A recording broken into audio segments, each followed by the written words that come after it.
বিজয় আর ত্যাগের রক্তিম পথ ধরে বাংলাদেশ আজ নতুন এক সূচনার অপেক্ষায়। ১৯৭১-এর মহান মুক্তিযুদ্ধ থেকে ২০২৪-এর ছাত্র জনতার ঐতিহাসিক গণ অভ্যুত্থান, প্রতিটি সংগ্রামই ছিল সাম্য ও ন্যায় বিচারের স্বপ্নে গাঁথা। সেই স্বপ্নেরই প্রতিফলন হতে যাচ্ছে আগামী ত্রয়োদশ জাতীয় সংসদ নির্বাচনে। কয়েক কোটি নতুন ভোটারের ব্যালটে লেখা হবে আগামীর বাংলাদেশ। তাদের লক্ষ্য স্পষ্ট, একটি দুর্নীতিমুক্ত, বৈষম্যহীন, গণতান্ত্রিক এবং সুশাসিত নতুন বাংলাদেশ। এসব নিয়েই আমাদের বিশেষ আয়োজন স্টেপ ভোটের হাওয়া। আপনাদের সাথে আছি রেদওয়ান আহমেদ। ভোটের হাওয়ায় আজ আমরা আলোচনা করব মাগুরা ও কুষ্টিয়া জেলার সংসদীয় আসনগুলো নিয়ে। জানব সেখানকার প্রার্থীদের প্রতিশ্রুতি, নির্বাচন নিয়ে সেখানকার বিভিন্ন শ্রেণী পেশার মানুষ কি ভাবছেন। ভোটের লড়াইয়ে এখন চরম ব্যস্ত সময় পার করছেন বিভিন্ন দলের প্রার্থীরা। এবার জেনে নেব মাগুরা জেলার বিএনপি প্রার্থীদের কি অবস্থা, কি তাদের চ্যালেঞ্জ। জয়ের ব্যাপারে আমি শতভাগ আশাবাদী, কারণ আমার এলাকার জনগণ ইতিমধ্যেই ঐক্যবদ্ধভাবে তারা ধানের শীষের জন্য কাজ করছে, প্রচারে নেমেছে এবং সবাই দারুণভাবে উদ্বলিত। ব্যাপক গণজোয়ারের সৃষ্টি হয়েছে।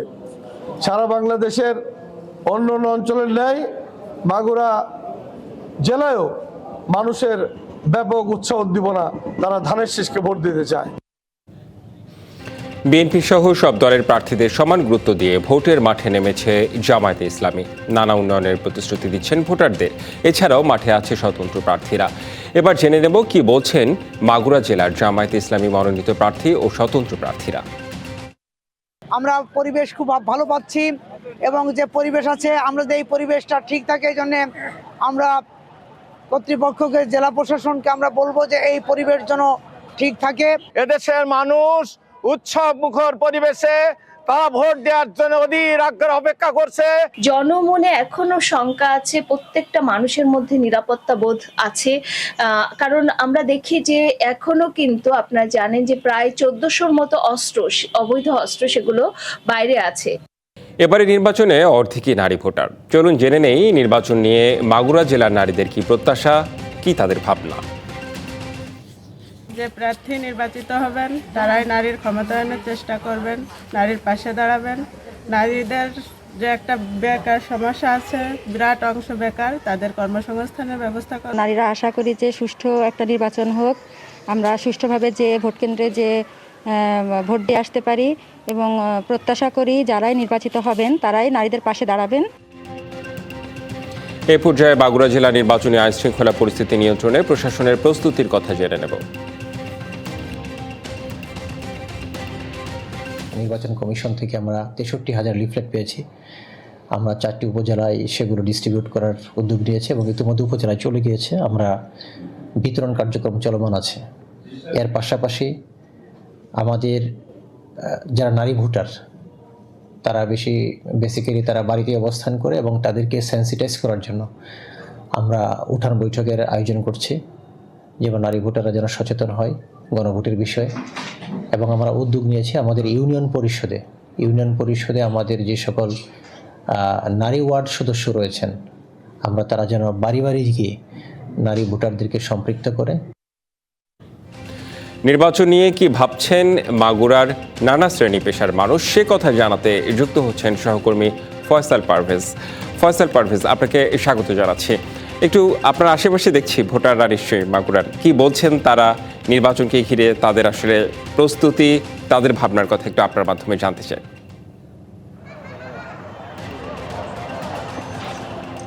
আপনাকে ধন্যবাদ। আমি আসলে মাগুরায় গতকাল, আপনি জানেন যে গতকাল থেকে প্রচার প্রচারণা শুরু হয়েছে সারা দেশে। মাগুরাও কিন্তু এর ব্যতিক্রম নয়। তবে একটা জিনিস বলে রাখি যে মাগুরা কিন্তু দুটো আসন, ১ এবং ২, এবং ইতিমধ্যে ১১ জন প্রার্থী রয়েছে ১ এবং ২ আসনে। তো এই বিষয়ে কিন্তু সাধারণ ভোটারদের ভিতর প্রচার প্রচারণা নিয়ে নানা রকম আলোচনা হচ্ছে।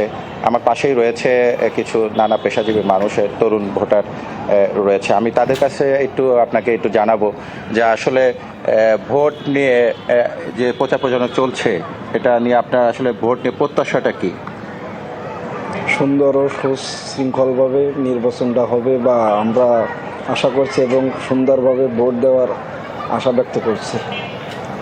আল্লাহর রহমতে কোনো সমস্যা হবে না। মাগুরা খুবই একটা সুন্দর জেলা এবং এখানকার জনগণ বা নিজে সহ সবাই সচেতন এবং আমরা কোনো গ্যাঞ্জাম ফ্যাসাদ বা মারামারি হানাহানির ভিতর নিজেরা জড়াই না, অন্যকেও জড়াইতে দিই না সঠিকভাবে।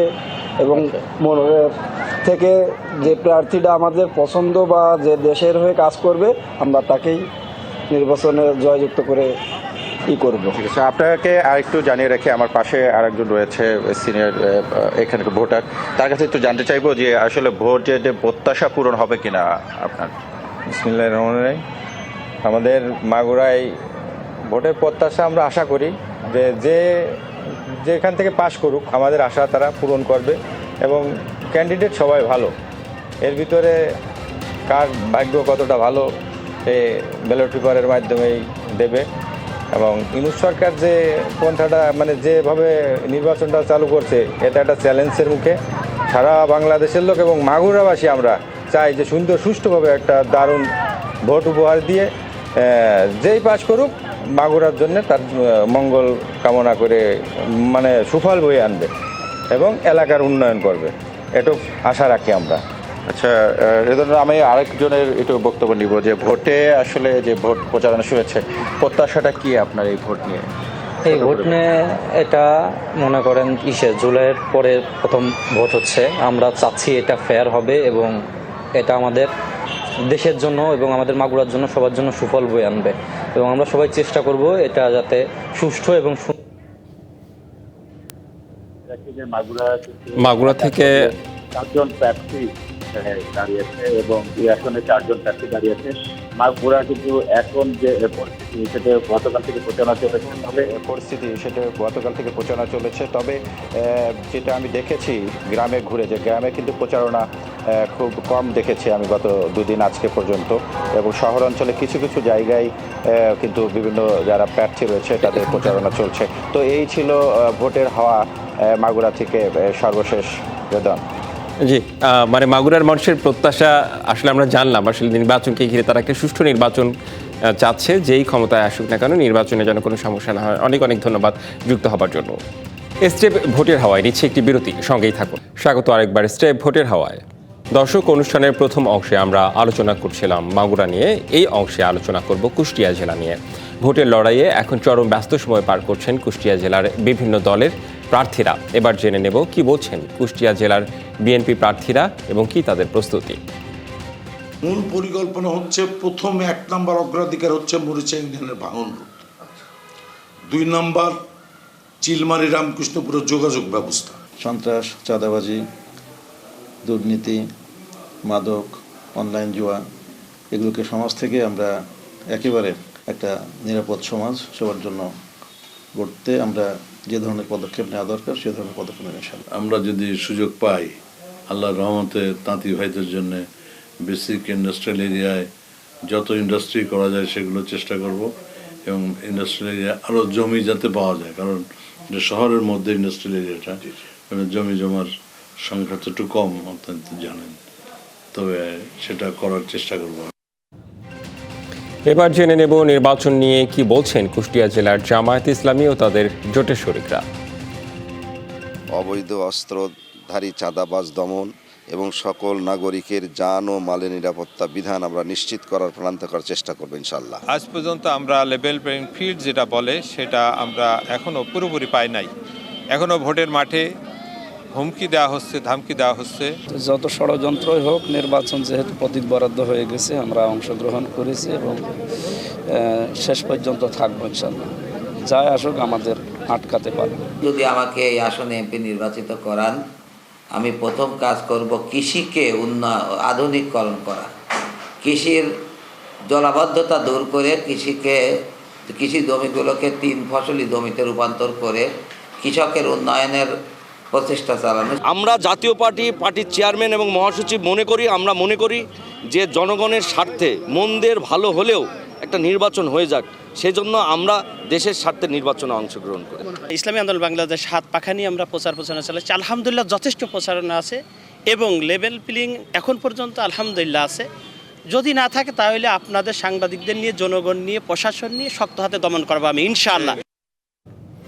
এবারে নির্বাচনে অর্ধেকই নারী ভোটার। চলুন জেনে নেই নির্বাচন নিয়ে কুষ্টিয়ার নারীদের কি প্রত্যাশা, কি তাদের ভাবনা।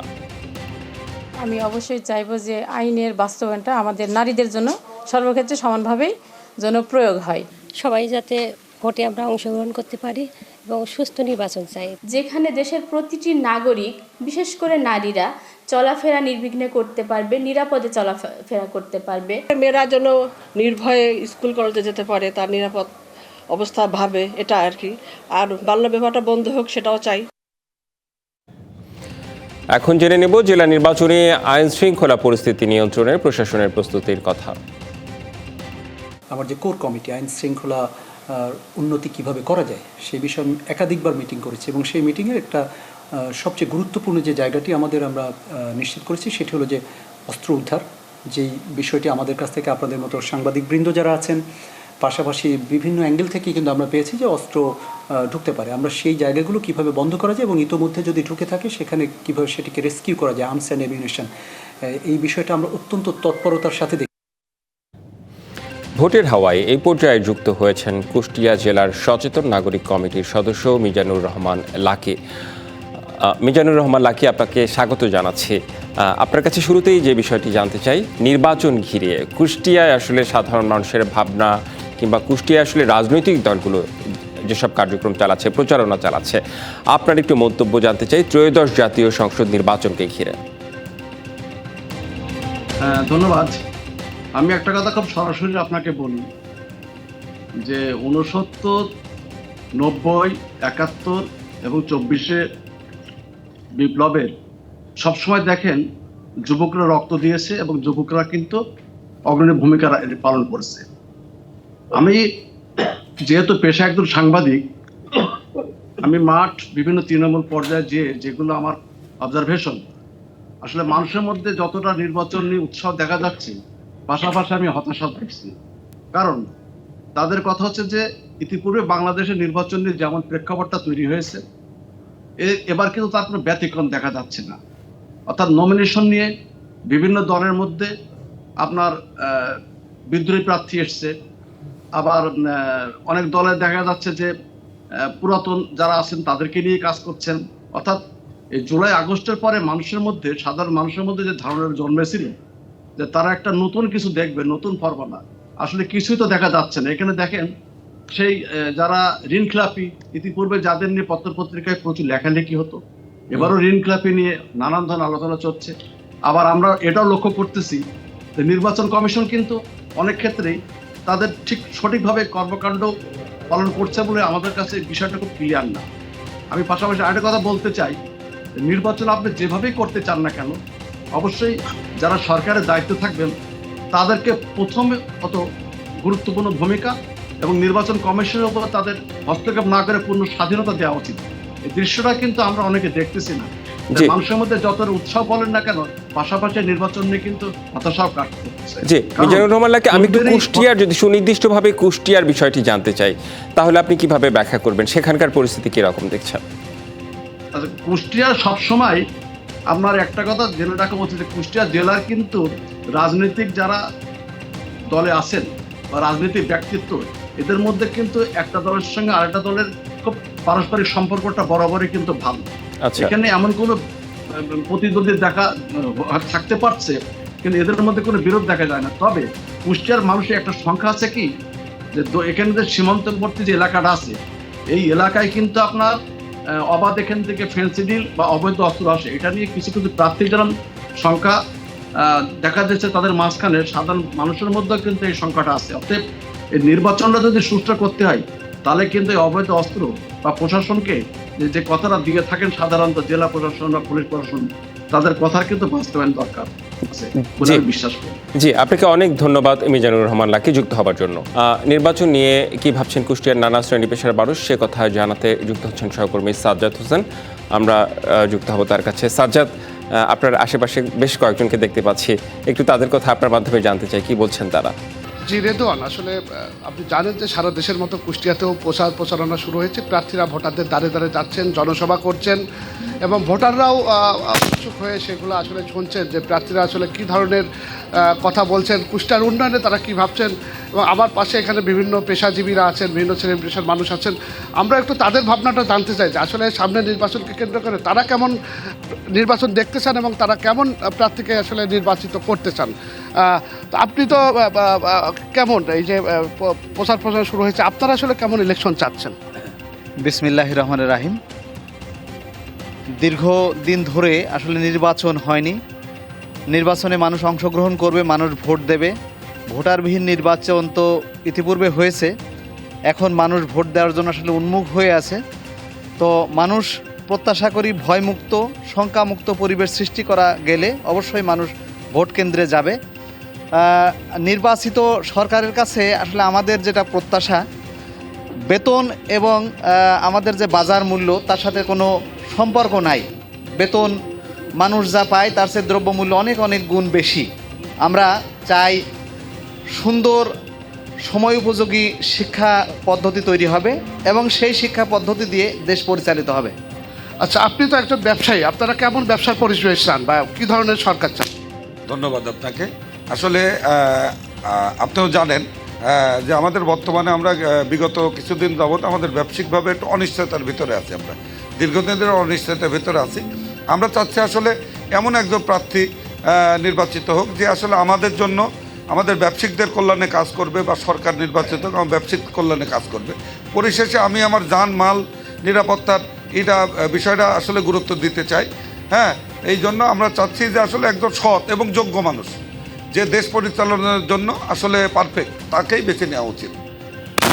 আসলে শুনছিলেন রেদওয়ান যে আমাদের কুষ্টিয়া যারা ভোটার আছেন, সাধারণ মানুষ আছেন, তারাও কিন্তু চাচ্ছেন যে একজন সৎ, যোগ্য এবং যারা নিরাপদ কুষ্টিয়া গড়তে পারবেন এমন প্রার্থীকে তারা চাচ্ছেন আগামী দিনে সংসদে। মানে সৎ এবং যোগ্য প্রার্থীকেই বেছে নেবে সেখানকার মানুষ, এটি আসলে আপনার কথা বুঝলাম। ধন্যবাদ আপনাকে। এসটিএফ ভোটের হাওয়ায় এই ছিল এখনকার মতো। ডিবিসির সঙ্গেই থাকুন।